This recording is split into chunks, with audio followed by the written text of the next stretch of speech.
particularly with this issue that is currently being worked. Yeah, so the team's looking for any issues with respect of how the performance is. They compare it to previous well, Mike, history. why don't we let you get back on console? We was know that, there again, anything abnormal from when we had static fire to today? And so they're off actively looking at that data, and between SpaceX and NASA teams discussing if we have a path forward and if we can continue and get resolution.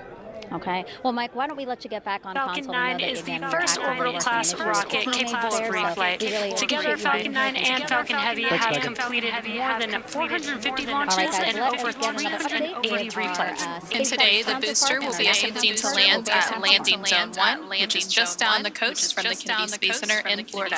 This will be the second flight of the first stage booster supporting the Crew 10 mission. Rapid reusability drastically reduces launch costs, helps increase launch frequency, and enables a wide array of new government, commercial, and scientific opportunities in space. Lowering the cost of access to space is helping take humanity's steps into the solar system, whether in low Earth orbit, interplanetary, or even deep space. Costs are lower, government and commercial customers can launch more missions, which helps accelerate development. This also helps commercial satellite and private research customers afford to launch more projects to space, which helps stimulate innovation here on Earth. All of this to say, reusability is the key innovation that is making space more accessible for the industry as a whole. And just like the first stage of Falcon 9, Dragon is also reusable. The reusable Dragon spacecraft is flown people to the International Space Station 13 times, and as we mentioned earlier, today's crew will fly aboard the same Dragon that previously flew the Crew 3, Crew 5, and Crew 7 missions. For more than a decade, Falcon 9 has supported 45 missions to the International Space Station with our Dragon spacecraft, starting with our first carbon resupply mission, then turning human spaceflight capabilities to the U.S., and even helping launch 2 additional cargo missions with Northrop Grumman's Signal. All of these missions have enabled science and research to be conducted in low Earth orbit at the International Space Station. The space station also plays a key role in enabling a robust economy in low Earth orbit. In addition to supporting private astronaut missions, the station is open for commercial and marketing activities proposed by industry and is supporting commercial companies conducting research as well as in-space manufacturing initiatives and aiding the development of technologies for commercial space stations. As part of these initiatives, SpaceX has supported the next generation of commercial space exploration with the launch of 3 private astronaut missions to the station in partnership with Axiom Space, with the 4th mission slated for the spring. But SpaceX's drive to unlock space does not end there. In 2021, SpaceX launched Inspiration 4 on a 3-day journey around Earth, and there you can see some of the footage from that mission on your screen. It was the first all-civilian mission to space. Missions like Inspiration 4, Polaris Dawn, and the upcoming Thrawn 2 allow commercial astronauts to conduct research and other activities in microgravity and demonstrate new technologies while orbiting Earth. As some of you may recall, last year the Polaris Dawn reached the highest Earth orbit ever flown since the Apollo program, participated in the first ever extravehicular activity, or EVA, from Dragon wearing SpaceX-developed EVA suits, and conducted 36 research studies and experiments designed to advance both human health on Earth and during long-duration spaceflight. All these missions are helping set the stage for future missions to the Moon, Mars, and beyond. And for nearly 25 years, NASA has supported a continuous presence in low Earth orbit aboard the International Space Station, and just yesterday, the space station surpassed over 150,000 total orbits of the Earth. Now, NASA plans to transition to a new model featuring commercial space stations to ensure a sustained access to low Earth orbit for microgravity research. Our commercial low Earth orbit development program is using a 2-phase approach to first support the design and development of commercial space stations, and second, enable the agency to purchase services as one of many customers. Definitely exciting times ahead in the world of commercial space. Absolutely, very exciting. Now, back to today's mission. We are coming up on T-minus 50 minutes here to launch, and our teams are carefully moving through the pre-flight process. Now, a lot of preparations have brought us to this point, including a dry dress rehearsal and static fire on Sunday. A dry dress rehearsal is a practice run before launch where all of the steps are conducted except for the loading of propellants, which is why we call it dry. The integrated spacecraft and rocket are rolled out to the pad and raised vertically, and the crew and all of the support teams go through their steps exactly how they would on launch day to make sure that they're ready when we do go for launch. However, during a static fire test, which we also did earlier this week, the crew is not present. The propellants are loaded, and the engines on the boosters are fired for a few seconds while the rocket is held down to the launch mount. The data from the static fire test is then reviewed and incorporated into NASA and SpaceX's decision to proceed. with launch. And all of that hard work now brings us to today. And next up in our countdown, SpaceX's launch director will check in with the team for readiness, both for propellant load and for launch. As mentioned earlier, the Dragon launch team, as well as key NASA launch members, are in the Launch and Landing Control Center at SpaceX's Aerospace Florida. The launch director will also check in with the Dragon mission director, referred to as MD, and NASA launch manager to make sure they're ready to move forward. Right now, the crew is on board Dragon, waiting to get the green light to stow the crew arm for launch and arm the launch escape system.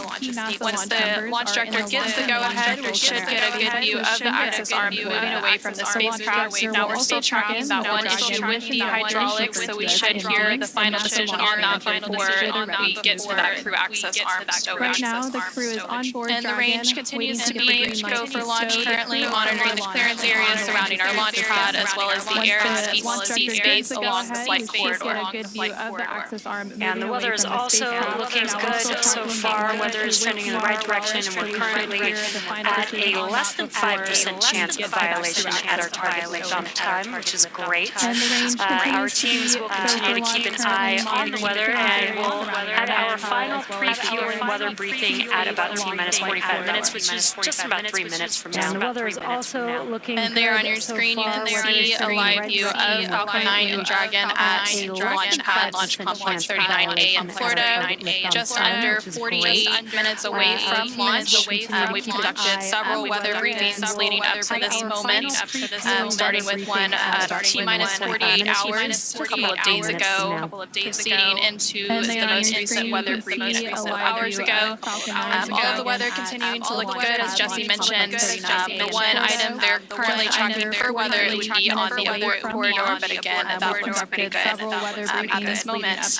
Again, our teams will be staffed around the clock in mission control to monitor Dragon, not just today, but through the entire mission from liftoff to crew 10's arrival at the space station and all the way through splashdown when the astronauts return. Jesse mentioned the one item they're currently tracking for weather. Coming up in about 2 minutes, we should hear that launch director briefing around the T-minus 45-minute mark. And then after that, we should hopefully have a decision on the hydraulic system, whether we let go or not, and if that's been resolved. And then after that, we will see that crew access arm stow to begin around the T-minus 43-minute mark. We should hear that launch director briefing around the T-minus 45-minute mark. And as you mentioned, Anna, all the rest of the systems are looking really good for T0. We are just working this one issue as a ground-side issue, but the vehicle is healthy, the crew is healthy.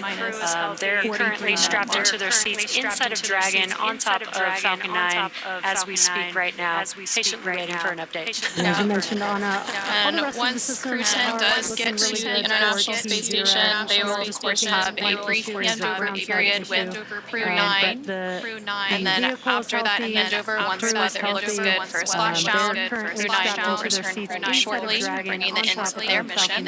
So it's a busy time as we complete these crew rotation transitions at the International Space Station. They will, of course, have now at just under T-minus 46 minutes, so we should be coming up on that launch director briefing here shortly. Crew 9 will return home shortly. Continuing to see a live look at the launch pad 39A at Kennedy Space Center, Florida. You can see the clear skies all around.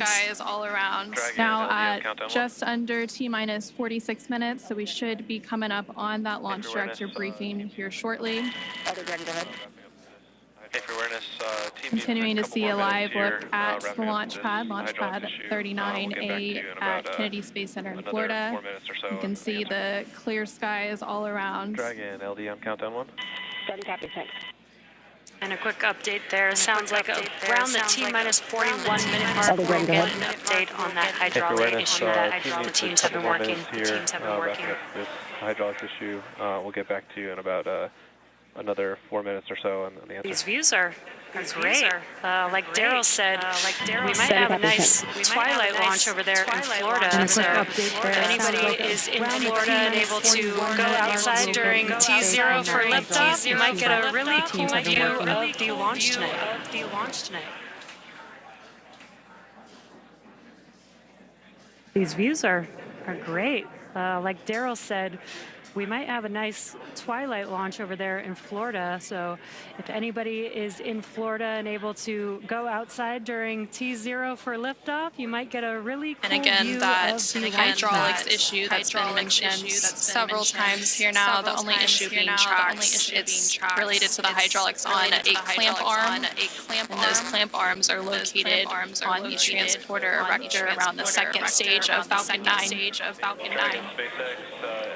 Countdown 1. At this time, we are standing down. And again, that hydraulics issue that's been mentioned several times here now. The only issue being tracks. It's related to the hydraulics on a clamp arm, and those clamp arms are located on the transporter erector around the second stage of Falcon 9. SpaceX LD on Countdown 1. At this time, we are standing down from today to further address hydraulic release data. Copy, go. And launch control is going to pause the clock. Copy, go. SpaceX Dragon, we copy all. Spaceflight task movements are tougher. We'll be ready with the equipment in. 100 launch scrub. Dragon SpaceX, you are going to start 5.100 launch scrub. Dragon 5.100 launch. SpaceX Dragon 5.100 launch scrub and work.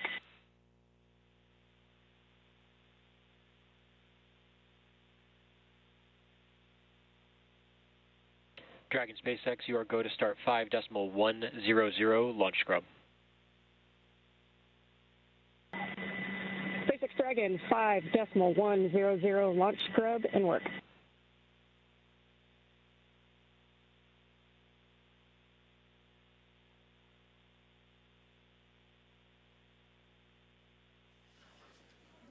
And we did just get that update. Unfortunately, we are scrubbing for today's launch. Unfortunately, due to the hydraulic ground issue that the teams have been working, this will allow the teams to continue to troubleshoot and hopefully fix this issue for the next attempt that we'll have for Crew 10.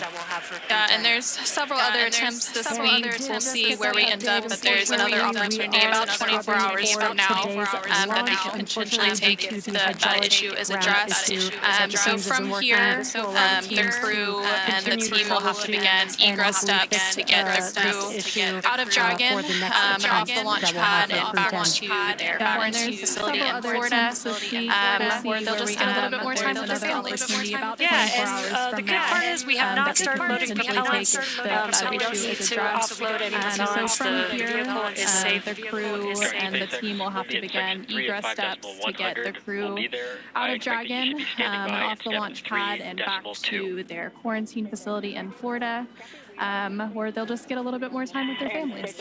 Yeah, and the good part is we have not started loading propellants, so we don't need to offload any propellants. The vehicle is safe. We'll be in section 3 of 5.100. We'll be there. I expect that you should be standing by in step 3.2. And SpaceX Dragon, copy. We are some comms between 4 and Crew 10. They are preparing for egress. You are going to hear some procedures being called out as they work through that egress procedure. And like we were saying, the crew is safe. The vehicle is safe. It was a ground side issue that they've been working, that the teams have been working. And so what we'll see coming up is the seats will rotate. We did have the closeout team already leave the pad. They're going to come back and help the crew egress the Dragon vehicle. And like we were saying, the crew is safe. And there on your screen, you can see a live look at the crew and Dragon working through those steps. Leading up to the scrub today, they did go through lots of activities, obviously making it all the way through crew ingress, which happened around 4:58 p.m. Eastern earlier today. They then completed all of the suit leak checks. And there on your screen, you can see a live look at the crew and Dragon Endurance working through those steps. Leading up to the scrub today, they did go through lots of activities, obviously making it all the way through crew ingress, which happened around 4:58 p.m. Eastern earlier today. They then completed all of the suit leak checks, close the... And for crew awareness, proceeding into script continuing to hear that comm between the crew operations research engineer from SpaceX and crew 10 aboard the Dragon Endurance. With that, we'll go ahead and turn it back over to Daryl at NASA's Kennedy Space Center for some additional information. All right, thank you very much, Jessica continuing and Anna, to hear that back comm here between the crew operations research engineer from SpaceX today, and crew 10 aboard the Dragon Endurance. With that, we'll go ahead and turn it back over to Daryl at NASA's Kennedy Space Center for some additional information. On the transporter rector. All right, thank you very much, Jessica and Anna, back here at the Kennedy Space Center in Florida. Unfortunately, we're not going today, Jessica. There was an issue with the hydraulic system on the ground side out at Launch Complex 39A. This is an issue that involved one of the clamp arms on the transporter rector. This is a ground issue. Everything was fine with the rocket and the spacecraft itself. This was an issue that SpaceX first made the crew aware of at T-4 hours. They were working it, gathering data. But continuing with the countdown in hopes that they were able to have enough data to resolve the issue or get comfortable with some flight rationale.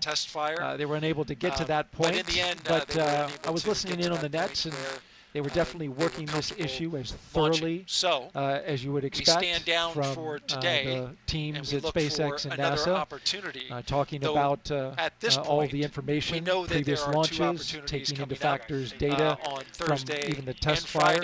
But in the end, they were unable to get to that point where they were comfortable launching. So we stand down for today, and we look for another opportunity. And then at that point, at this point, we know that there are two opportunities coming up on Thursday and Friday, but it has yet to be seen whether or not the teams will take that opportunity. They first must resolve the issue or get enough data in order to understand it. For a 24-hour turnaround. And then at that point, they can proceed with an opportunity. But just to make the audience aware of the opportunities that remain, on Thursday, we have a launch opportunity on at Friday 7:26 p.m. Eastern Time. 7:26 p.m. Eastern Time, there is another launch as you can see on your opportunity screen, for a 24-hour turnaround. Crew 10 and then on Friday, is, as you know, Jessica, we move generally about 20 or so minutes back each day in order to rendezvous with the International Space Station. We have a launch opportunity on Friday as well out of the spacecraft. at 7:03 p.m. about that now Eastern Time. Are motioning which crew members will be as going you can see on your screen, from here, as you heard mentioned by the commentators in Hawthorne, they will make their way down the launch tower spacecraft into their vehicles, which are waiting them, they will, along with the closeout crew, which will help them in fact, talking back about that now to as they astronaut which crew members will be going through. For astronauts, though, Jessica, from here, as you heard mentioned by the commentators in Hawthorne, they will make their way down the launch tower into their vehicles, which are waiting them, along with the closeout crew, which will help them go back to astronaut a reality that we have seen happen for over and over astronauts, again though, here Jessica, on the Space Coast. this is way back in the certainly shuttle something era, that of is course, really frequently too, part of the given business. Maybe a technical issue, maybe a We violation talked of the about it earlier, range, and as we talked about with the flexibility is random boat really being the in key the to area. everything Maybe that it we was do as a astronauts. weather We know that the plan violation is always or changing. even And launch scrubs are definitely a reality that we have seen happen over and over again here on the Space Coast. Way back in the shuttle era, of course, happened frequently too, given maybe a technical issue, maybe a violation of the range, as we talked about with a random boat being in the area. Maybe it was a weather violation or even any of the contingency sites along the corridor as well. So lots of different reasons to abort. It does, it just, we're ready for this. This is what we train for. We know know that at the end of the day, you may be lifting off, you may not be. Definitely a bummer for everyone involved, but we will just, again, do as we're trained and get ready for that next opportunity. It reminds me a little bit of an interview that Anne gave fairly recently about the mission, and she was talking about the extensive experience that her crew has in regard to aviation. We talked about that several times in this broadcast. They have 4 professional pilots, 2 military pilots, 2 commercial pilots. And one of the things that Anne often talks about is how important it is as an operator, as a test pilot, to be humble, because your equipment will always fail in ways that you don't predict. And I think that's something that we saw here today. There were other issues, technical issues that were being worked and tracked before I think we mentioned that this morning as well, and maybe we shouldn't have said that out loud. We're always wondering what's going to happen with the weather here, which can be pretty interesting and unpredictable here on the Florida coast. But this was something I don't think that anyone was tracking at all. And Anne and I even spoke last night. It just seems like everything's going too smoothly. I think we mentioned that this morning as well. And maybe we shouldn't have said that out loud. Sure enough, there's always something that you don't expect. So I'm sure Anne's reminding her crew right now, hey, be humble. We know that today we weren't ready to launch. They're doing okay. The answer is that we will launch when we know we're ready and safe. And that's, of course, the only solution when you're launching humans into space. And a hint that the crew is taking it well, as you said, that we just saw moments ago. Kirill Peskov appeared to use his tablet to take a selfie with the crew. So you feel like they're doing okay and certainly understand what is happening right now. They were aware throughout the countdown that this could be a possibility, but they get yet another practice run in at getting out to the launch pad and getting into their seats and preparing to go. That's right. Another as SpaceX continues to go through their scrub procedures. Again, another highly detailed list of procedures to properly go about the scrub of a spacecraft launch. We're listening in as SpaceX continues Coming up to next go is through our their, crew egress. Scrub procedures. The crew has loosened up their again another highly detailed list of procedures to properly go about the scrub of a spacecraft launch. Coming up next is our crew egress. The crew has loosened up their seat belts. For crew awareness, there will be some additional tank venting here as we get back down to nominal tank pressures.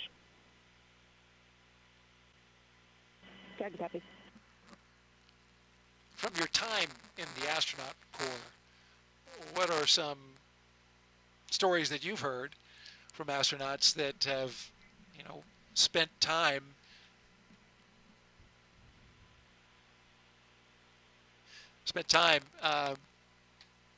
waiting for the next opportunity?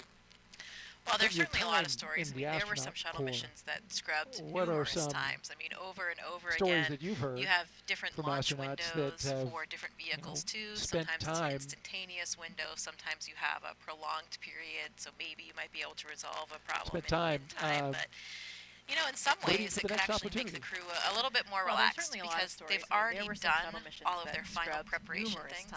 All of those, all that last-minute work, the last-minute email, the last-minute message that you wanted to send a friend, they have all of that out of the way, and hopefully that will give them a chance tomorrow to really just be able to relax and appreciate it, and maybe just think a little bit more, philosophize a little bit more, be ready for that next attempt without all of those little annoying must-do task list the last-minute email, the last-minute try to put a positive light on it and think about how maybe for their psychological state, getting ready for the next opportunity, it would actually make things a little bit more relaxing and a little bit more routine. Like you said, they've gone through it all. Of course, they had philosophize a little bit more, be ready for that next attempt without all of those little annoying must-do task list type things. When you're not training, try to put a positive light on it and think about how maybe for their psychological state, getting ready for the next opportunity, it would actually make things a little bit more relaxing relaxing and then a little bit more routine. Like you said, they've gone through it all. Of course, they had gone through most of those, pretty much all of those steps except for the propellant loading in the dry dress previously. So they'd been through it at least once. But you know, when you're not training for the real deal, it always feels a little bit different. So I think they'll be even more psychologically, mentally prepared for the next opportunity that they'll have, whether that's tomorrow or a subsequent day. If you're just joining us, you're watching launch coverage of NASA and SpaceX's Crew 10 mission that was scrubbed today at 7:06 p.m. Eastern Time, T-minus 43 minutes. The scrub was called by NASA and SpaceX. Nichole Ayers, Anne McClain, due to an issue with Takuya the hydraulic system Onishi, that controls a clamp spending on some time chatting and talking. To the, of course, you know they're disappointed that they didn't get to go today. And the weather was perfect. It certainly did its part.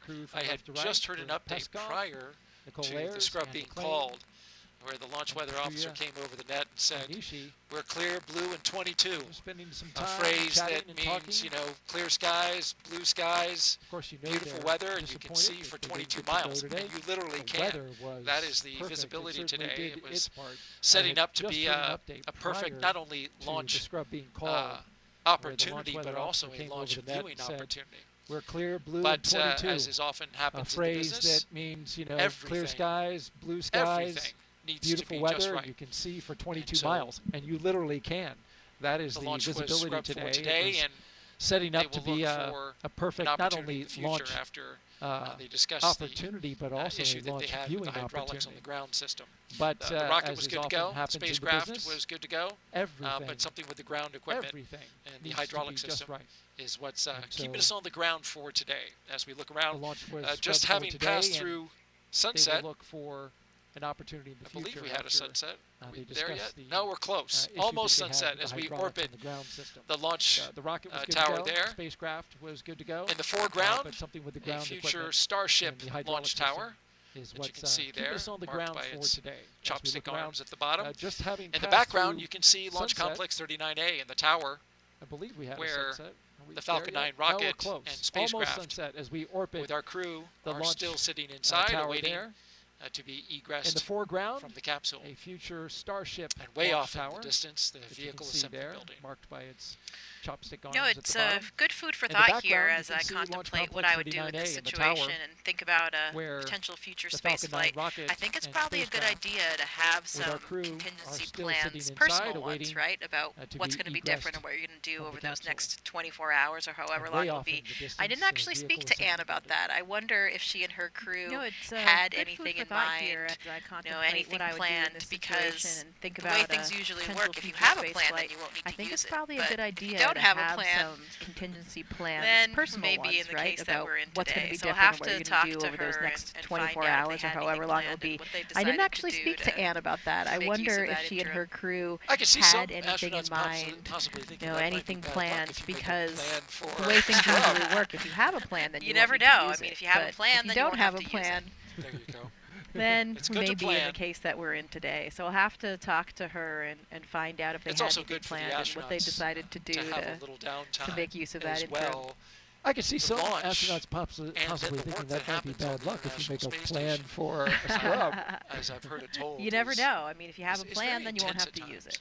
Yeah, the training period, especially in the few months before launch, is pretty intense. There's a lot of international travel as well, so you're pretty much always jet-lagged. As well. And it's pretty intense. You know, I think for a lot of the training that we do as astronauts, we talked about for these space station missions, we're typically training a year and a half to 2 years in advance.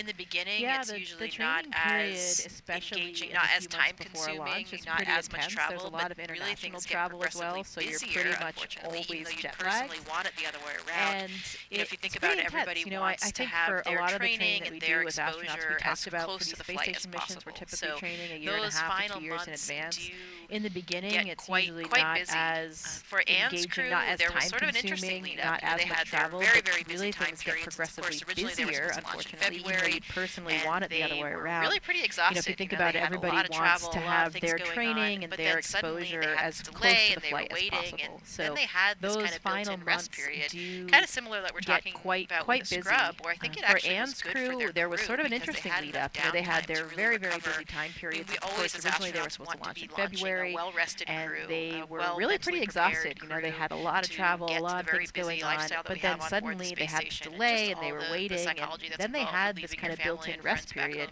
kind of similar that we're talking about with the Scrub, where I think it actually was good for their crew because they had enough downtime to really recover.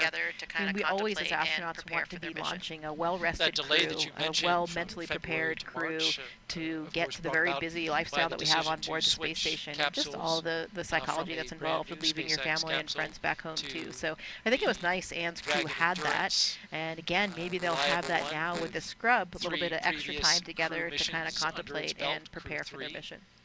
That delay that you mentioned from February to March, they made that switch, of though, course, brought about by the decision to switch more data capsule, analysis on from a brand new SpaceX capsule in short order, and it takes time endurance because the reliable amount of data one with that, 3 previous crew missions has to go under over its belt, in Crew order 3, to Crew 5, and Crew 7. make sure that everything is right. They made that switch, the spacecraft before needed to do loading up the more astronauts data analysis on that spacecraft in short order, and it takes time. Oh, it's a nice view of the moon. You can see behind the launch towers there as well. The commercial crew program has to go over in order to pretty close to a full moon. Make sure that everything is right with the spacecraft. We've got sunset in just a few minutes. The astronauts on it.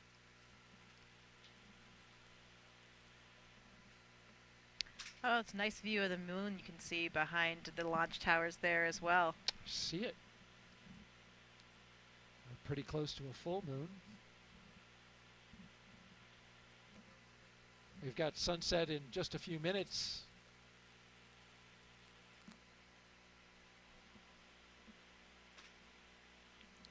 Dragon SpaceX, just an update.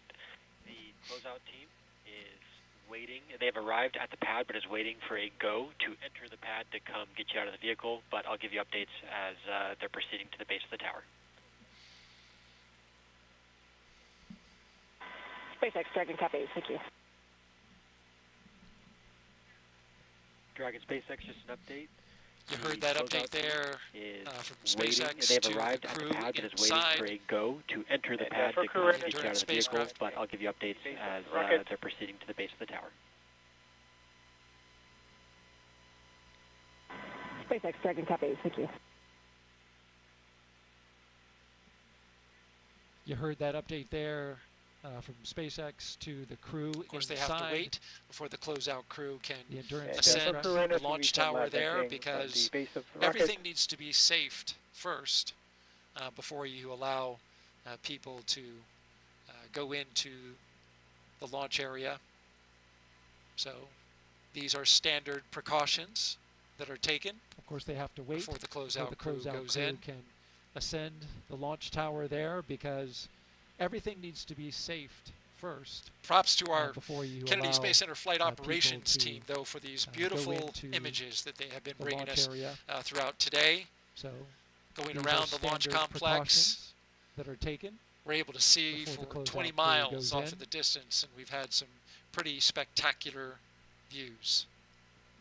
All right, we're going to send it out now to Hawthorne, California, and our commentators there, and with an update on the Scrub. Throughout today, going around the launch complex. Dragon SpaceX, the closeout team. Thanks, Daryl. Not what we were expecting today, but the good news is that the vehicle, the crew are all healthy, and this is standard procedure, right? We heard an update on the Scrub.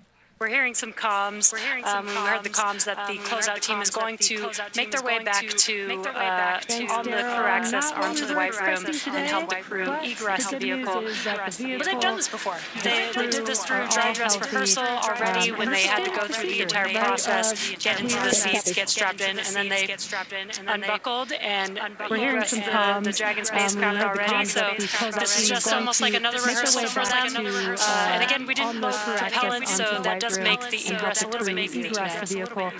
Yeah, and you can see crews heading there on your screen. They look pretty happy, all smiles on their faces. Taking some selfies, it looks like, or some photos. All set there. Yeah, so I guess killing the time a little bit as they wait to egress or exit the spacecraft and again go back to their quarantine facility where they've been for the last about a week now. I think they arrived on March 7th to Florida.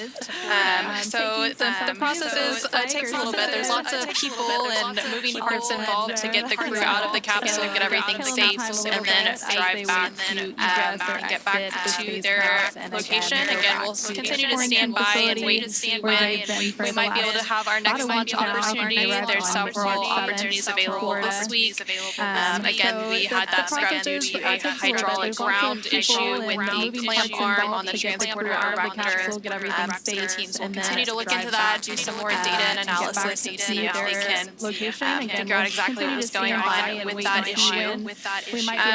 We'll continue to share more about those next launch opportunities once they're available. We'll, on the NASA side, provide updates about the launch on our mission blog on nasa.gov, as well as on our social media accounts, on the commercial crew program side. Again, this mission, going there on your screen, you can see the cars that will transport the crew back after they egress have arrived to the pad. They're standing by there. The closeout team waiting for the elevator that will take them all the way up to that crew access arm. Again, that's the same team that helped them ingress into the vehicle. It'll be the same team to help them transport the crew back. After they egress, there you can see them making their way up, and they did call the scrub right before that crew access arm normally would have swung out of the way. We didn't have to wait for that to swing back, so it does speed up the process a little bit. And that was, I think, very intentional to make a decision at that point. Yeah, exactly. We have a lot of checkpoints through the countdown. And they did call purposefully to make sure that we are making sure that every step of the process we are good before we proceed.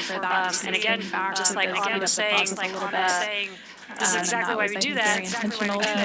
We were able to make this call prior to propellant loading, prior to removing the crew access arm, making the steps to almost go backwards, a little bit easier, and a little bit safer. Every step of the process, we are good we before we are proceed. doing, you can see on your screen, just making sure that we this is exactly why we do that. Hatch for dragon. We were able to make this call prior to propellant loading. And again, Crew 10 is the 10th rotational mission for SpaceX carrying crew to the International Space Station.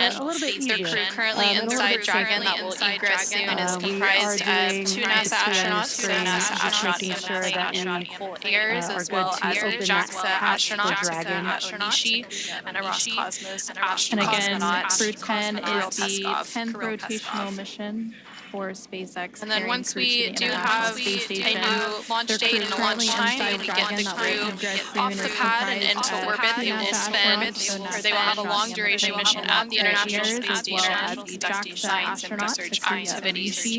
And a Roscosmos cosmonaut. It's really great to see the crew in good spirits.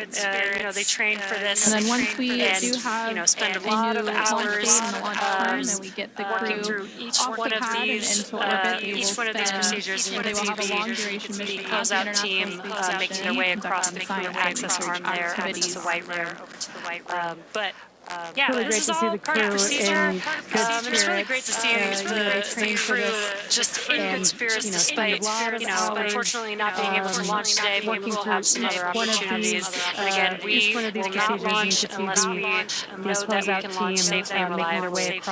This is exactly why we do all of these checks throughout the countdown. And really everything has to go right for a launch to be successful. So we want to take the time and make sure we understand any issues that arise, along with all of the engineering systems on the rocket and Dragon rocket, and to look out for things like weather, to make sure we're safe to fly.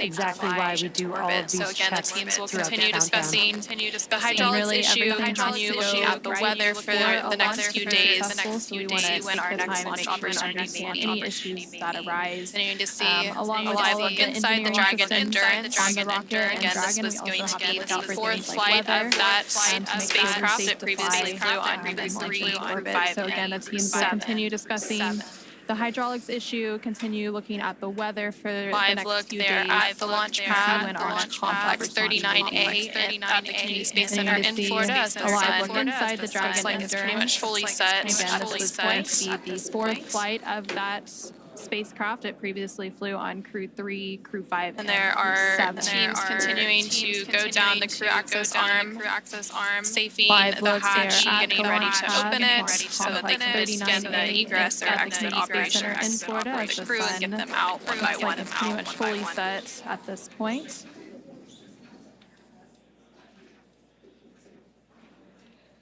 And there are teams continuing to go down the crew access arm, safing the hatch and getting ready to open it so that they can begin the egress or exit operations. Again, there for on the your crew and screen, get them patiently out waiting, one by one. for that hatch to open. Once that hatch opens, they'll egress one crew member at a time. And again, they still need to follow, ensuring that we are not bringing any FOD in or into the crew, into the Dragon spacecraft, and the crew arm itself. And so you saw the closeouts team. Once that hatch opens, they'll egress one crew member at a time. And again, they still need to follow, ensuring that we are not bringing any FOD in or into the crew, into the Dragon spacecraft, that was the and core, the crew arm itself. Providing an update. They are inside of Dragon, so they can't see outside. They can't see from the seats that they're in. So the core is just letting them know that the closeout team is inside of the crew access arm, inside of the white room, and preparing to open that hatch shortly. And confirming those calls on the crew side is Commander Anne McClain, and she's in the center right of your screen. So from left to right on your screen, you have Roscosmos cosmonaut Peskov, NASA astronaut Nichole Ayers, NASA astronaut Anne McClain, and JAXA astronaut Takuya Onishi. And confirming those calls on the crew side is the commander for Crew 10, Anne McClain. She's in the center of your screen. So from left to right on your screen, 45 minutes ago now. Continuing to work through those procedures to get NASA astronaut the crew, Anne McClain and crew JAXA egressed from the spacecraft.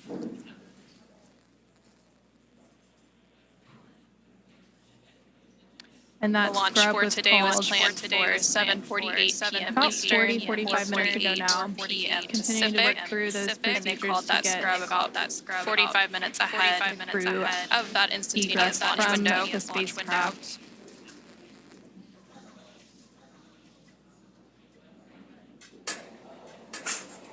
The launch for today was planned for 7:48 p.m. Eastern, 4:48 p.m. Pacific. And they called that scrub about 45 minutes ahead of that instantaneous launch window.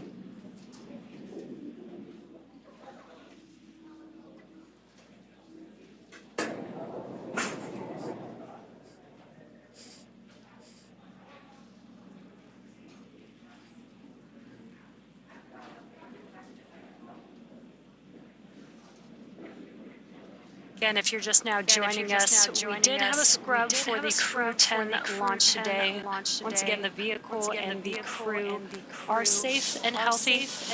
The scrub was called for a ground side issue with the hydraulic system that opens the the access arm. And if you're just now joining us, we did have a scrub for the Crew 10 launch today.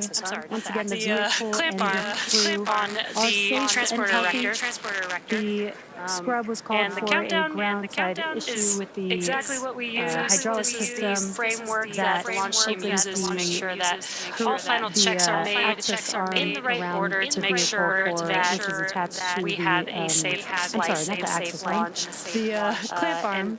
What's happening during these countdowns is the rocket computers, the ground computers, the launch teams are all monitoring exactly what we the use. checks along the way, making sure that every step of the way, all the way to T0, as well as all the way through launch, to make sure that everything is healthy and operating nominally. And so we were going through those procedures today. What's happening during these countdowns and as we were working through each one of those checks, we did notice that there was an issue with the hydraulic system on the clamp arm. Sure that every step of the way, all the way began to work through that, trying to see if we could resolve it in time for everything is healthy and the expected T0 today. Unfortunately, so we were going through those procedures today. Minus 45 minutes is working when through they made the official call. checks. Again, that was about 8 minutes before, or 10 minutes before we moved the launch onto the vehicle. And teams began to work through this is that. why all these checks are there. This is what our count is for, is to make sure that the vehicle is safe, and that we can make a call in time to prevent going through unnecessary procedures. Again, that was about 8 minutes again, we didn't load some heavy 10 minutes before we loaded that does make regress a little bit easier, a little bit faster. This is why all these checks are there. This is what terminal And count that is for. clamp arm that we keep referencing each of those clamp arms are on the transporter erector that Falcon 9 is on top of, and they are located around the second stage of Falcon 9 that you can see on your screen right below there. And they stay around the second stage of the Falcon 9 until we have the strong back retract, which takes place in the final minutes of the countdown around the T-minus 4.5 minute mark. Falcon 9 is on top of, and they are exactly located around the second stage of Falcon 9. Transporter erector, the strong back is thirds, we have the propellant lines, and they stay around the second stage of the Falcon 9 until we also have the provide strong support back and which takes brings the place vehicle vertical in the final minutes of launch, the countdown around the T-minus 4.5 minute mark. About 4.5, 5 minutes before Exactly. T0 is when purpose of the open up those clamp arms, move the transporter TE just a couple degrees away from the vehicle to prepare for liftoff, and then at T0, the TE moves even further away to clear the way for the vehicle as it lifts off. And just so, about 4.5, 5 unfortunately, minutes we had an issue with the clamp arm. It wouldn't have been potentially able to open up fully. Just a couple degrees so the teams are working through whatever that issue that caused that issue is to make sure that we do go for launch. Those clamp arms will fully open and will clear the way for the TE to be able to recline appropriately. Unfortunately, we had an issue with the clamp arm. It wouldn't have been 360 view of the launch pad. You can see some of the other launch complexes in the background as well. Again, it's a very active launch area down in Florida. Launches are constantly happening.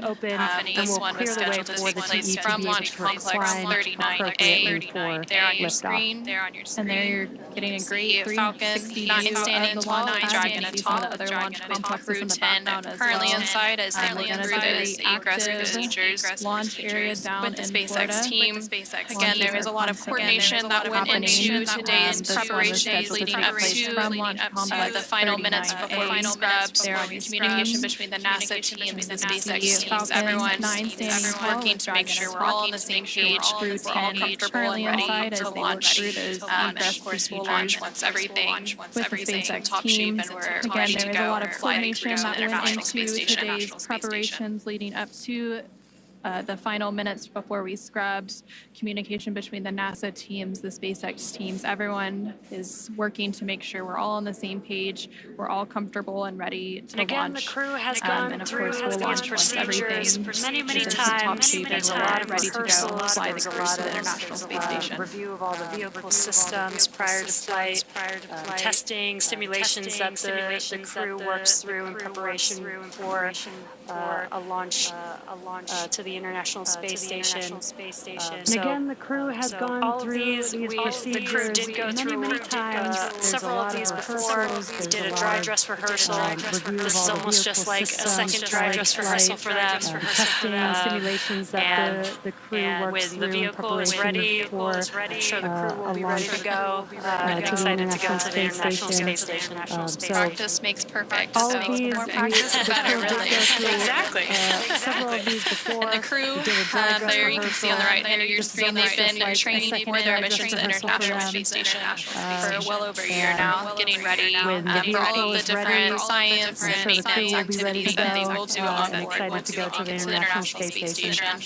Once on board the International Space Station, they will complete a brief handover period with handover 9 crew that is currently orbiting on the International Space Station. Once that handover period is complete and the weather looks good, crew 9 will return home, splashing down off the coast of Florida, Once on board bringing it into their mission. And again, this is part of the rotational crew missions that we do to the International Space Station, orbiting about every on the 6 months or so as part of once NASA's that commercial handover program. period is complete and the weather looks good. Oh, no, you mentioned the science that they do. So preparing for a launch is just only a very small portion of what they're training for. And again, this is part of the rotational a lot of science experiments. 6 months is a very long time for them to get a lot of work done. 6 months or so as part of NASA's commercial crew program. And the International Space Station will actually celebrate its 25th year of continuous human presence this year. And in that time, there have been thousands of experiments conducted in microgravity. That microgravity environment in low Earth orbit really provides a unique environment for science and research and technology demonstrations that just can't be done here on Earth. And the International Space Station and some of those science and research activities that the crew is planning to conduct include thermally assisted material flammability tests to understand fire growth and reaction in microgravity. This research could contribute to future space technology facility designs that will also honor the students worldwide via ham radio. And researchers from that investigation launched related science to the moon, Firefly's Blue Ghost, to rich current navigation material flammability tests, lunar-specific technologies. And then the astronauts there on station themselves also serve as subjects. So we have NASA's Human Research Program that does a multitude of different human studies on the crew themselves. And one of those studies that began a couple of years ago is known as CIPHER. So one of the crew members is part of that human research study to provide valuable insights for future deep space missions. But again, that's just a sampling of the more than 100 different investigations that they will participate in human studies and help on the crew themselves. And one of those while they complete their mission at the International Space Station is known as CIPHER. So one of the crew members is part of that human research study to provide launch of valuable insights for Crew future 10, space missions. that crew on the right-hand side of your screen, comprised of NASA astronauts Anne McClain, Nichole Ayers, JAXA astronauts Takuya Onishi, and Roscosmos cosmonaut Kirill Peskov. That launched for today. That was originally planned for 7:48 p.m. Eastern, 4:48 p.m. Pacific was scrubbed with about 45 minutes left in the countdown.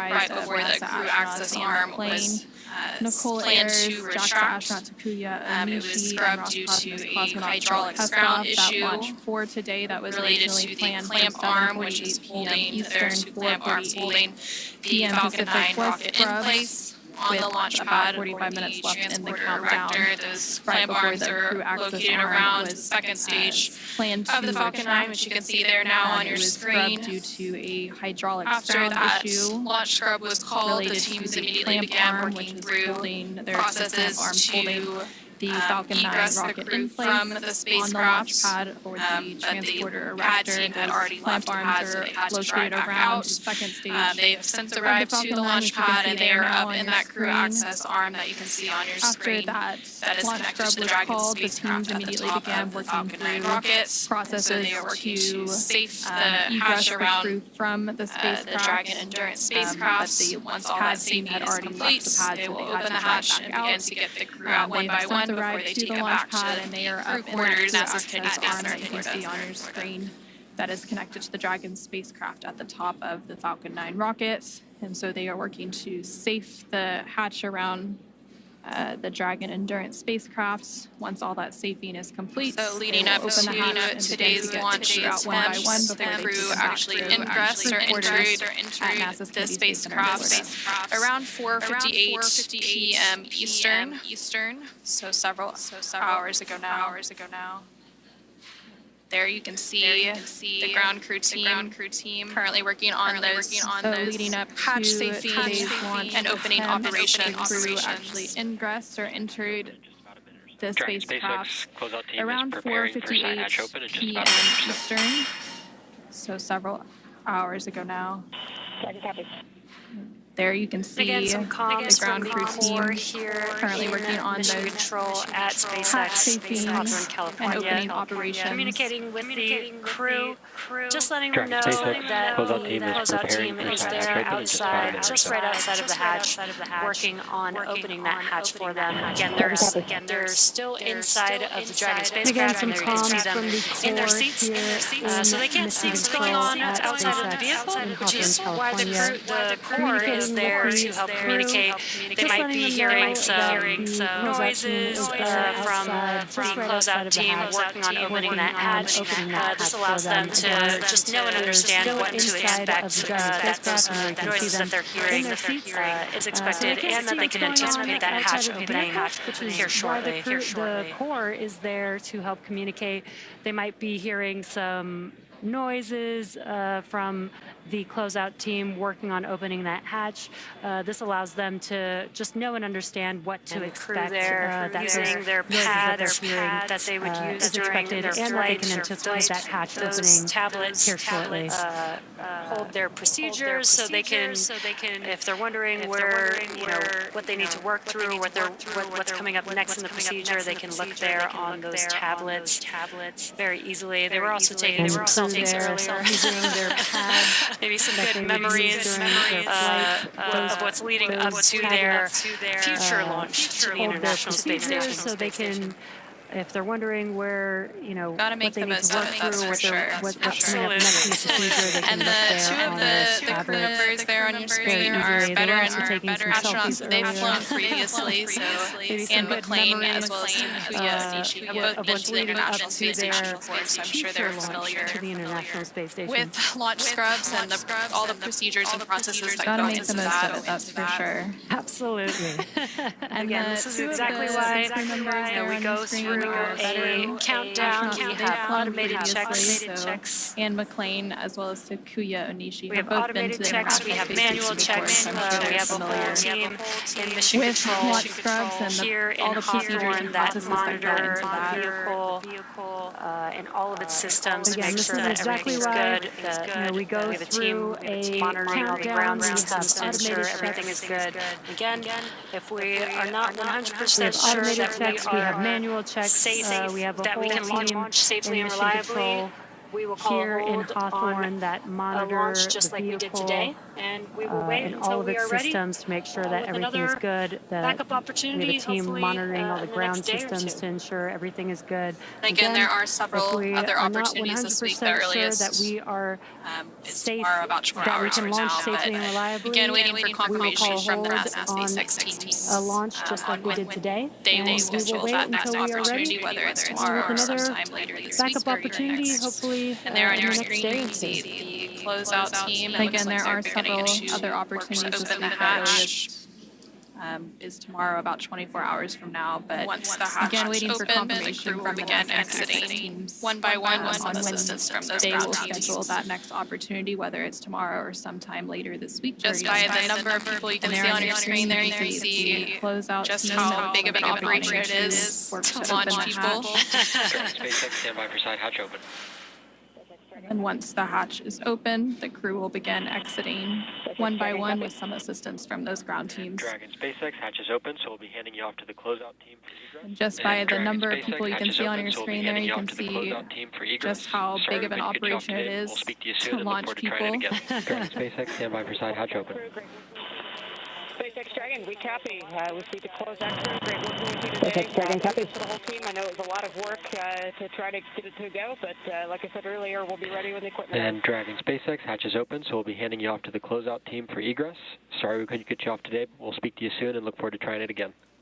And there you heard some nice words from NASA astronaut, the commander of Britain, Anne McClain, kudos to the whole team. I know it was talking about the scrub, but also about how grateful they are for all of the teams and the work that they've put into today's opportunity, even though it didn't go as they planned. But again, there are additional opportunities that will be available once the teams work through those ground issues on the hydraulic system, talking about arms. And again, we also heard and saw on our screen a moment ago that the hatch for the Dragon's Endurance has now been opened, so those closeout team members as they planned will begin removing the crew members from their seat one by one, and then from there the crew work through those ground issues on into the hydraulic system for the clamp arms.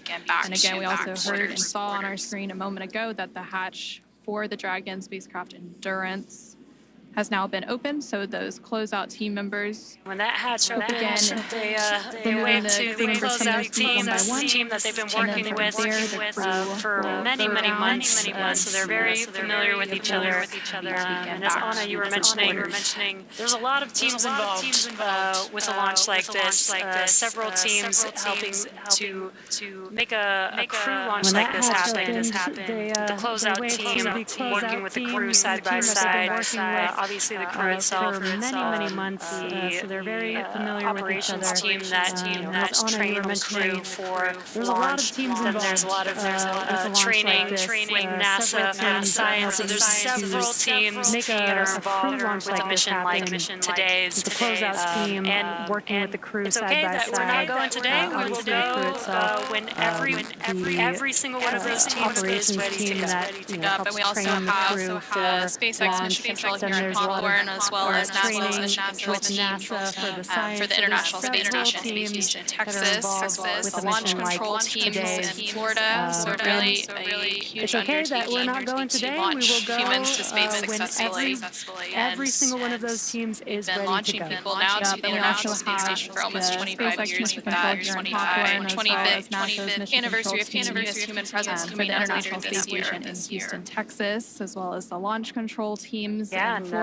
So really, NASA astronauts have been flying with SpaceX for the past 5 years since Demo 2 in May of 2020. We've been launching people now to the International Space Station for almost 25 years with that rotational crew mission, making the 11th with NASA and SpaceX.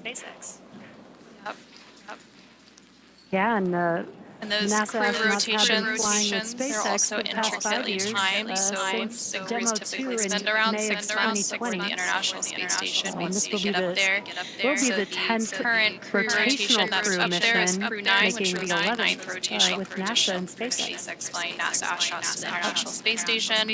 And once Crew 10 launches, gets to dock to the International Space Station, they'll usually that handover period of Crew 9 before Crew 9 makes their way back to Earth. They get up there, and then there on your screen you can see the Crew 10 crew members working to get their hands free out of their launch entry suits. Crew 10 launches and gets these suits are intravehicular suits. They are designed for the inside of the spacecraft only. And then there on your screen you can see the Crew 10 crew members working to get it's almost like they have a mini AC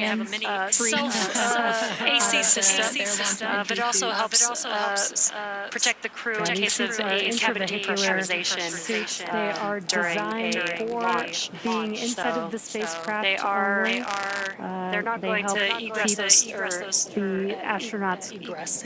Cool. I mean, the suits are kind of like a miniature spacecraft, but they won't be getting out of their suits now, but they are just getting their hands free so that they can help safely climb out of their seats and out of the spacecraft. They're not going to egress and those. Typically, once we launch and the crew is safely inserted into orbit, the crew will often get out of those suits for the phasing ride as they catch up to the International Space Station to get a little bit more comfortable. Safely climb out of their seats can be and out sometimes of a the lengthy ride. If we had launched today, it was actually a shorter end for phasing. It would have been about 10 hours to get to the International Space Station. Safely inserted into orbit. The crew will often get out of those suits for the phasing ride as they catch up to the International Space Station. Complex 39A in Florida. It looks like the sun has fully set. Can be sometimes a lengthy ride. And we now have one of the crew members of crew 10 it would have been about 10 hours to get the Dragon Endurance spacecraft. Another following right behind, and it looks like those are the two mission specialists for crew 10 for JAXA astronaut Takuya Onishi and cosmonaut Kirill Peskov. They are now safe. And we now have one of the crew members of crew 10, the Dragon spacecraft, followed there by NASA astronaut Nichole Ayers. And then last but not least, making right behind, and it looks like those are the two mission specialists NASA astronaut Anne McClain, Takuya Onishi, and Roscosmos cosmonaut. Must be nice for them to be able to stretch their legs after a few hours sitting in the Dragon spacecraft. They are now currently in the White Room, but they'll be making their way down this room out here of the Dragon spacecraft is NASA astronaut Anne McClain. And again, the closeout team is there to help assist the crew, make sure they, as they were egressing the spacecraft, that they didn't damage their suits, helmets, currently in the White Room, that the crew is safe. They'll be making their way down this crew while they're in their spacesuits. These are some pretty hefty spacesuits, so might not be as easy to walk around. Again, the closeout team is there to help assist the crew, make sure they, as they were egressing the spacecraft, they're also going to make sure that the suits, helmets, is safe before they exit the crew arm as well. While they're in their spacesuits, these are some pretty hefty spacesuits, so might not be as easy to walk around in. Spacecraft is egressed or like normal clothes, so that's what the crew's there to help with. They're also going to make sure that the vehicle 45 minutes left in the launch count is safe before they exit the crew arm as well. That scrub was due to it looks like they're now making their way hydraulics issue with the access arm away from the spacecraft that they just egressed or exited clamp on that launch scrub. Again, the scrub was called with about 45 minutes left in the launch count when we were targeting a 7:48 p.m. Eastern liftoff. That scrub was due to a ground hydraulics issue with the clamp arm. The crew will now begin to make their way down to the top. And the base of the launch pad where they will then the Falcon 9 in place and that brought them here several hours ago and return to crew quarters.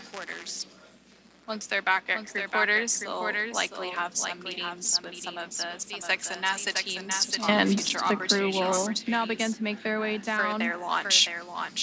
To the base of the launch pad where they will then get into the vehicles that brought them here several hours ago and return to crew quarters. Once they're back at crew quarters, they'll likely have some meetings with some of the SpaceX and NASA teams to talk future opportunities making their way downstairs for their launch. This is where they will get access to the elevator that will take them down the tower to the base of the tower to their Teslas that will take them back to their crew quarters.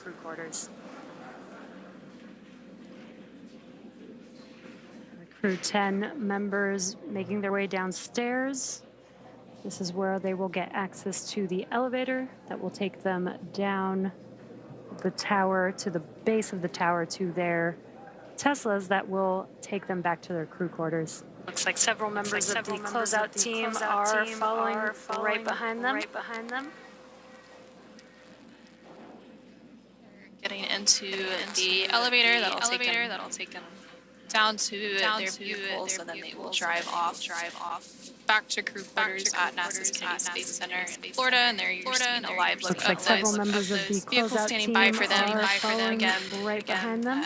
They've been standing by since the closeout team arrived about 40-45 minutes ago. Elevator that'll take them after the launch scrub was called. There were a few minutes that we had to wait for the closeout team to make their way back. They had already left the launch pad prior to that scrub being called. When the closeout team made their way back, they then went up to the crew access arm and began safing that hatch. After the launch scrub was called, egress the crew. There were a few minutes crew members comprised of astronauts Anne McClain, Nichole Ayers, JAXA astronaut Takuya Onishi, and Roscosmos Kirill Peskov, and there you see them all on your screen. They went up to the are making their way down, and are going to enter into their vehicles and leave the launch pad and go back to quarters shortly. Crew members comprised of they're going to get into the Teslas. These Teslas are special made for the crew,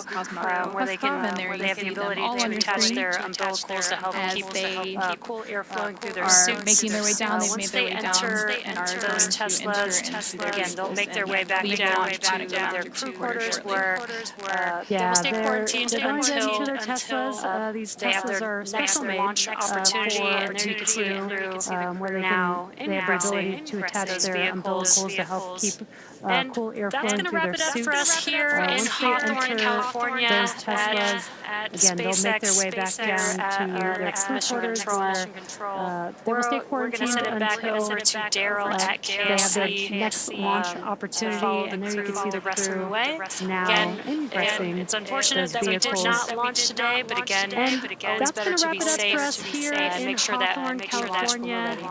And we'll continue to provide updates on NASA's blog, the commercial crew program, as well as our social media accounts once we have that new launch time ready to share with the world. But for now, we'll go ahead and wrap it up here in Hawthorne, and we'll see you again soon once we have our next launch attempt for the Kennedy mission. And with that, we'll hand it back over to Daryl at NASA's Kennedy Space Center. Continue to provide updates on NASA's blog for the commercial crew program, as well as our social media accounts once we have that new launch time ready to share with the world. But for now, we'll go ahead and wrap it up here in Hawthorne, and we'll see you again soon once we have our next launch attempt for the crew mission. And with that, we'll hand it back over to Daryl at NASA's Kennedy Space Center in Florida.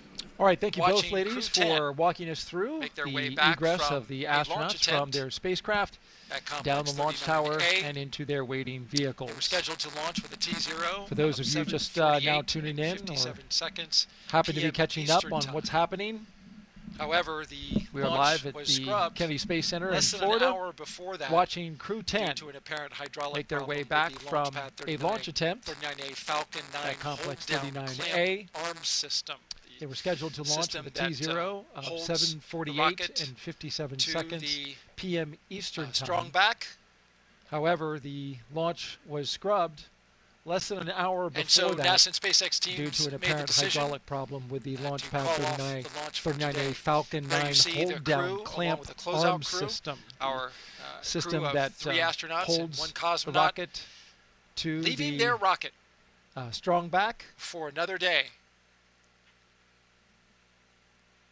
And so NASA and SpaceX teams made the decision. So of course, Jessica, the understanding crew, is, along with the closeout with astronauts, that they're always ready. Crew but of 3 astronauts and 1 cosmonaut. They got to be feeling some disappointment. Leaving their rocket. Yeah, certainly. I mean, it's a bit of a letdown when you think you're going to space and you don't. I didn't have that scrub experience myself, but obviously it is quite common for a lot of astronauts Jessica, in the office. I think really they're just mostly used to it from their previous careers. That they're always ready, like we mentioned earlier, and often talks about being humble and knowing that your equipment is going to fail. It's a bit of a letdown when you think you're going to space and you don't. I didn't have that scrub experience myself, but obviously it is quite common for a lot of astronauts astronauts in the office. I think really they're just mostly used to it from their previous careers. You know, like we mentioned earlier, Anne often talks about being humble and knowing that your equipment is going to fail in the least predictable ways. So you really just always need to be ready for anything. We're going to continue tracking and that's what happened here today, despite a pretty flawless lead up. You know, it was something that we didn't expect. But we will launch when we're ready and when we're safe. And of course, that's always the most important thing when we're talking about human spaceflight. So maybe they'll have a little bit more time to relax and get ready for the next opportunity. We're going to continue tracking the astronauts' progress back to the astronaut crew quarters, and then we will close out the broadcast. But we have an incredible we want to make sure that you, the viewer, see the astronauts making it back from the launch complex back to their crew quarters safely before now that they have all the annoying taskless stuff out of the way. And then it's a little bit like going home. You know, Anne was talking earlier about the appreciating the home-cooked food, and we have an incredible staff there at the quarantine facility. So, hey, another day of that. What I've heard, things probably some other family visits, right up until the last they'll find a way to make good use of that time. Now that they have all the annoying taskless stuff out of the way that they thought they had to complete before yesterday. Up to date and close out different questions that people are coming to you with. So this could be a nice relaxing day for them tomorrow. From what I've heard, things do stay it's pretty busy beautiful right outside, up until as you can the see last here, minute as we, here. So, you know, it is probably still a little bit stressful. You're trying to reply to those last emails and send those last text messages and keep people up to date and close out different questions that people are coming to you with. Beautiful day all day long today. This could be a nice relaxing day for them tomorrow. Outside. Well, it's certainly beautiful outside, as you can see here. As we at the launch pad, it was a quintessential are in the late Florida twilight launch of today, Wednesday, March 12th. This is that kind of scene that I was talking about earlier when the cars were going in the other direction. And now at night, it's even more dramatic with all of the lights and boats were going and by, the entourage leading them back. I wonder if they're playing their theme music.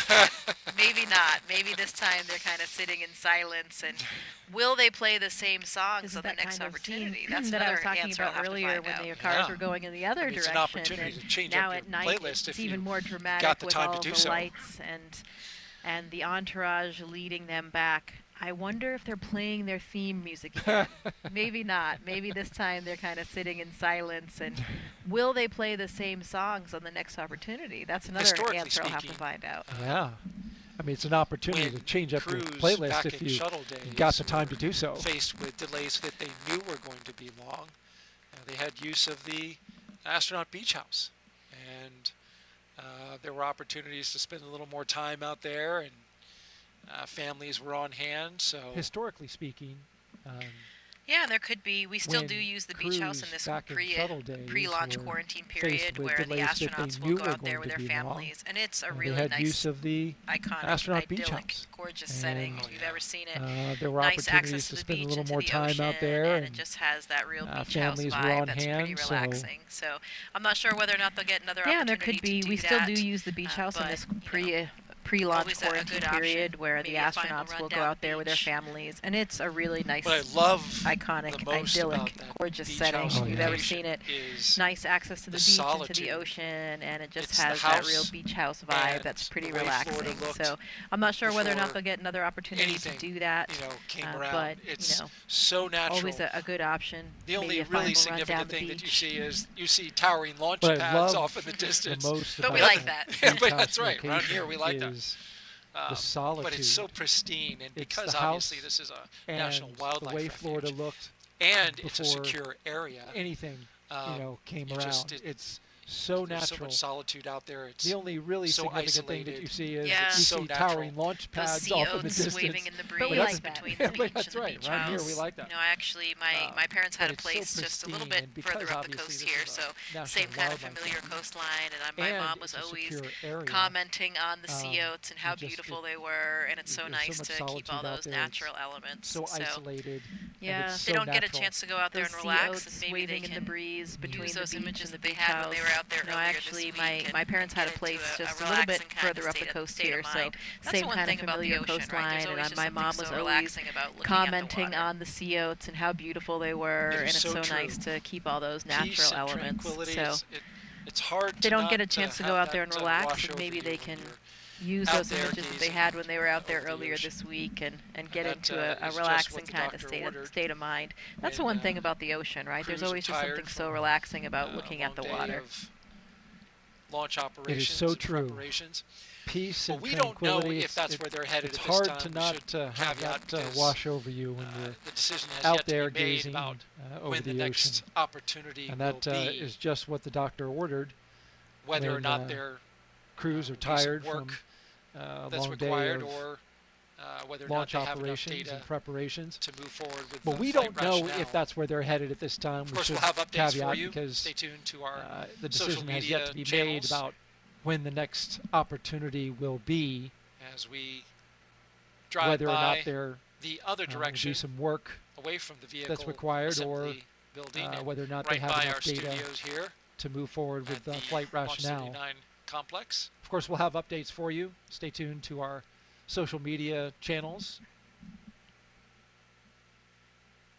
as we drive by if you were the other direction, commander away from the vehicle assembly building and right by our studio. What would I do with the free time? At the Launch 39 complex? I think I would try to do what I was saying earlier, really use it to relax. Because I know myself, and as I was mentioning, I've heard a lot of reports from the crews being pretty busy up until the last moment. So I think I would sort of take advantage of the fact that all of those annoying things are done, and perhaps you choose not to look at your email again, not to get back on your phone at all, use it to relax. You've already sort of disconnected from those devices. As I was mentioning, I've heard a lot of reports from the crews being pretty busy up my happy until the place is last in moment. nature, So going camping I think I would and hiking, sort of take when I'm on advantage a of the fact that all of those annoying things are done, and perhaps you choose not to look at your email again, not to get back on your phone at all. Recuperation out. You've already sort of disconnected from those devices. So I would probably I know not for be me in any when rush to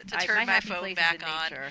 And that's the other thing, things are pretty planned. When I am on like a long trip without any technology, without my cell phone, I find it to be incredibly invigorating and can get a lot of recuperation out. I would probably just try to relax, maybe avoid technology. So I would probably not be in any rush to turn my phone back on.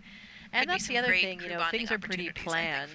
Like you said, we don't know for sure when the next attempt will be, but there certainly will be a plan, and they have to remain, of course, in their quarantine. So I would probably just try to relax, maybe avoid technology, and see how it all plays out. You're watching the crew from could be some great NASA SpaceX's Crew 10 making their way back to astronaut crew quarters at the ONC. It's about a 20-minute drive from the launch pad to the crew quarters. The caravan going down NASA Causeway. You're watching the crew from NASA SpaceX's Crew 10 they came in on their 2 lanes, way back to astronaut going out crew on 3 quarters lanes. At the Those 3 lanes are to accommodate big, heavy space hardware when it it's travels about a 20-minute drive from around the launch pad Kennedy Space to Center. the crew quarters. The caravan Fun going little down fact. NASA Causeway. They came in on 2 lanes. They're going out on 3 lanes. Those 3 lanes are to certainly a great time of year to be launching, though. Big, this heavy weather space has hardware been when it travels and it's around so pleasant the to Kennedy just be Space outside, Center. which is not always the case here in Florida. Yeah, you were asking me fun little fact prior to coming out here, like, how's the weather? I'm like, oh man, it's so good from our previous launch coverage that you and I did. Certainly Crew a great 7. time of year to be launching. First of all, it was this overnight. Has been phenomenal. Second of all, we were outside. So I believe bugs were a factor. Yes. Collecting here in Florida. Quite, yeah, you were asking quite a few of them on the prior to on the launch desk. Like, how's the weather? I'm like, oh, but man. yeah, outside. It's so good from our previous launch this is why coverage people that you and I vacation did. this time of year. It's Crew the high 7. season. First of all, it was overnight. Yep.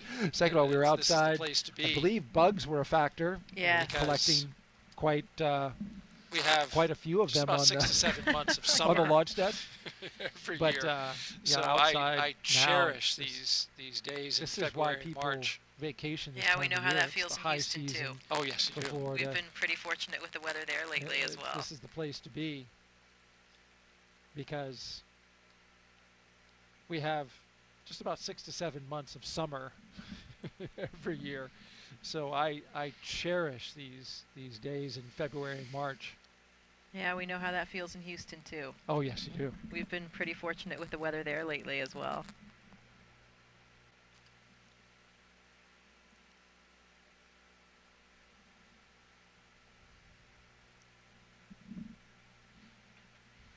Hopefully the friends and family that are here as well will be able to stick around for a little while and see what's going to happen. That's always something, when we have these constant changes that can kind of become a stressor for us, is that it's difficult for people to change their schedules and their time off work to be here. So we always feel for that. Hopefully the friends and family that are here as well that happened once already with be able to the stick change that around they had for a little while and see what's going to February happen. plan. So that's always something, when we have see these how it all constant works, but changes we that will can be kind here of become a supporting stressor them for us, is that our colleagues it's difficult at NASA for people to in it until change the their end for schedules sure. and their So time off we're work here to support them all the way and send them off eventually. We always to space. feel for that. 100%. That happened once already with the change that they had moving off of the February plan. So see how it all works, but we will be here supporting them, and our colleagues at NASA are in it until the end for sure. So we're here to support them all the way and send them off eventually. I feel like to we're space. in the car right there with them 100%. with this view, don't we? And we are. I wonder if they're putting in their order to the fine cooks and chefs at crew quarters for dinner tonight, because it's been a while since they ate. Yeah, absolutely. And probably that will be definitely a bright spot on the horizon, like because we're in the car their right there with meals them in with this view, Dragon, don't we? there's no way to heat up the food, so it has to be something you do get some choice in what you can bring along.